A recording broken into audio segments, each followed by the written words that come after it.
Selamat malam pemirsa, selamat berjumpa di Managing the Nation Leadership Challenge Series.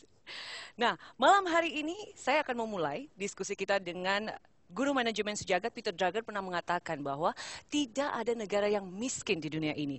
Yang ada hanyalah negara yang salah kelola atau mismanage. Nah, sementara itu, Begawan Manajemen Indonesia Tanri Abeng pernah menambahkan bahwa negara hanya akan sebaik pemimpinnya. Dan pemimpin hanya akan sebaik orang-orang yang dipilih dan diberdayakannya.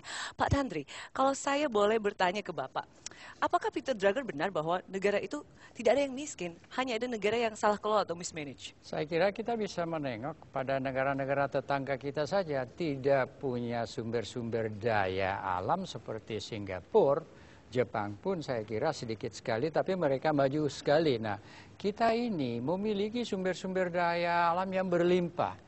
Tapi masih banyak masyarakat kita yang miskin ya. Jadi apa yang dikatakan Peter Drucker, saya tambahkan bahwa memang hanya manajemen. Dan manajemen sajalah yang mampu menciptakan nilai tambah. Nilai tambah itulah yang menjadi kekayaan sebagai kemakmuran sebuah negara bangsa. Jadi betul dia Peter Drucker itu. Nah, malam ini kan kita bicara soal manajemen bongkar muat. Apa korelasinya dengan kemakmuran, Pak? Kok lucu ya? Itu jangan salah, manajemen bongkar muat itu bukan manajemen yang sangat sederhana.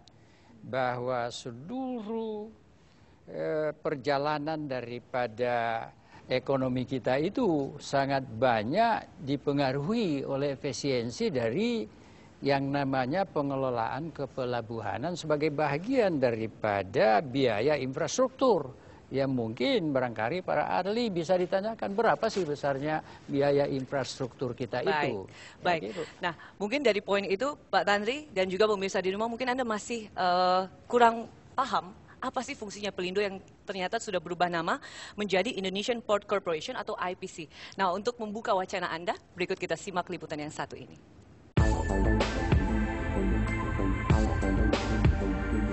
Indonesia merupakan negara kepulauan yang 2/3 wilayahnya adalah perairan dan terletak di lokasi yang strategis karena berada di persilangan rute perdagangan dunia. Sehingga peran pelabuhan dalam mendukung pertumbuhan ekonomi maupun mobilitas sosial dan perdagangan di wilayah ini sangat besar. Oleh karenanya, pelabuhan menjadi faktor penting bagi pemerintah dalam menjalankan roda perekonomian negara. Sejak tahun 1960, pengelolaan pelabuhan di Indonesia dilaksanakan oleh pemerintah melalui perusahaan negara atau PN1 sampai dengan 8. Setelah mengalami perubahan beberapa kali, akhirnya dirubah lagi menjadi PT atau Persero Pelabuhan Indonesia atau Pelindo 1 sampai 4 pada tahun 1992 sampai saat ini. Sebagai salah satu badan usaha milik negara atau BUMN yang mengelola jasa pelabuhan di Indonesia, PT Pelindo bertanggung jawab untuk memajukan dan mempunyai visi global ke depan untuk bersaing pada perdagangan dan perekonomian dunia. Tahun ini PT Pelabuhan Indonesia 2 Persero atau Pelindo 2 meluncurkan identitas korporasi baru sekaligus new branding yaitu Indonesia Port Corporation 2 atau IPC. Identitas korporasi baru ini mengukuhkan semangat baru Pelindo 2 dalam bertransformasi menjadi IPC.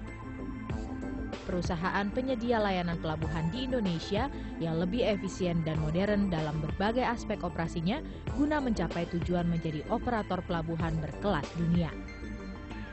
Bagaimana strategi pengelolaan pelabuhan IPC ke depan?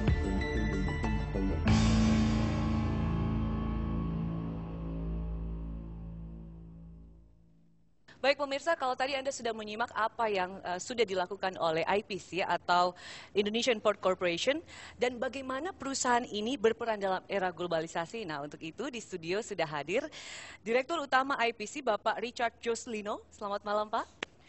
Dan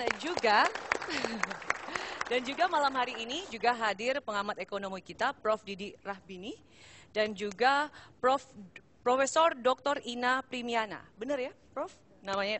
Beliau ini adalah guru besar Fakultas Ekonomi dan Bisnis Unpad. Kita mungkin langsung ke Pak Lino dulu di sini. Sebenarnya peranan dari Pelindo 2 ini apa sih Pak untuk ekonomi di Indonesia? Saya ingin koreksi, jadi kita sebaiknya dipanggil IPC. Ya, kita ingin differentiate nama kita. Kalau dulu Pelindo, sekarang IPC. Karena apa? Kita new branding. Negara ini negara archipelago yang terbesar di dunia. Setuju kalau itu. Ya. Masalahnya bangsa kita nggak pernah menyadari itu resources yang begitu besar. Ya, mindsetnya mindset daratan. Mungkin cuma orang Bugis lah yang mindsetnya lautan. Lainnya orang daratan semua. Ya, jadi solusi yang dicari selalu solusi yang daratan, orientasinya daratan. Contoh, angkutan darat, angkutan dari Jawa ke Sumatera. Itu sebagian besar 40 juta ton itu diangkut lewat crossing Merak Bakahuni. Itu solusi yang mahal. Mahal sekali itu ya. Angkutan darat itu 10 kali angkutan laut dalam 10 cost ton per kilometer. Waduh. Khususnya IPC yang saya tangani ya. Sekarang ini kita tangani sekitar 12 pelabuhan. Oke. Mulai dari Tanjung Priok, Panjang, Palembang, Pontianak, Teluk Bayur, Pangkal Balam. Ya itu kurang lebih dari 12 itu yang kita tangani. Tapi sekarang dengan undang-undang baru, bukan hanya di daerah situ.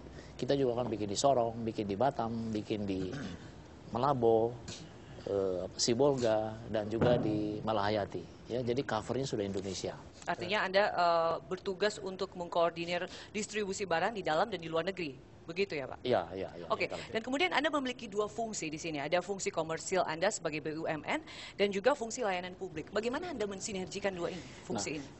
Yang ini yang kadang-kadang banyak orang lupain ya.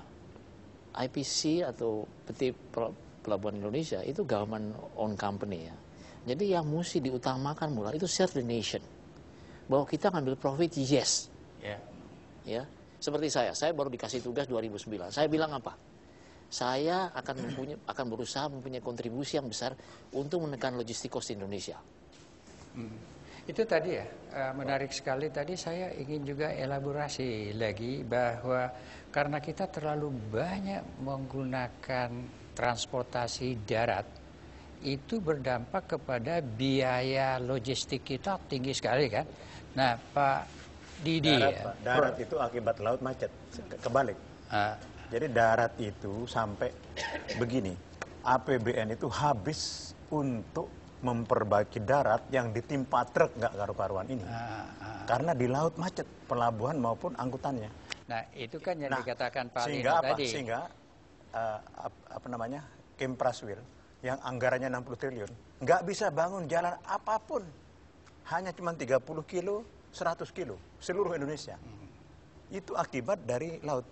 Bagaimana solusi Anda untuk menekan biaya logistik itu? Bukan masalahnya. Sebenarnya kalau saya studi dua. Pertama karena kos di laut, di pelabuhan segala macam termasuk angkutannya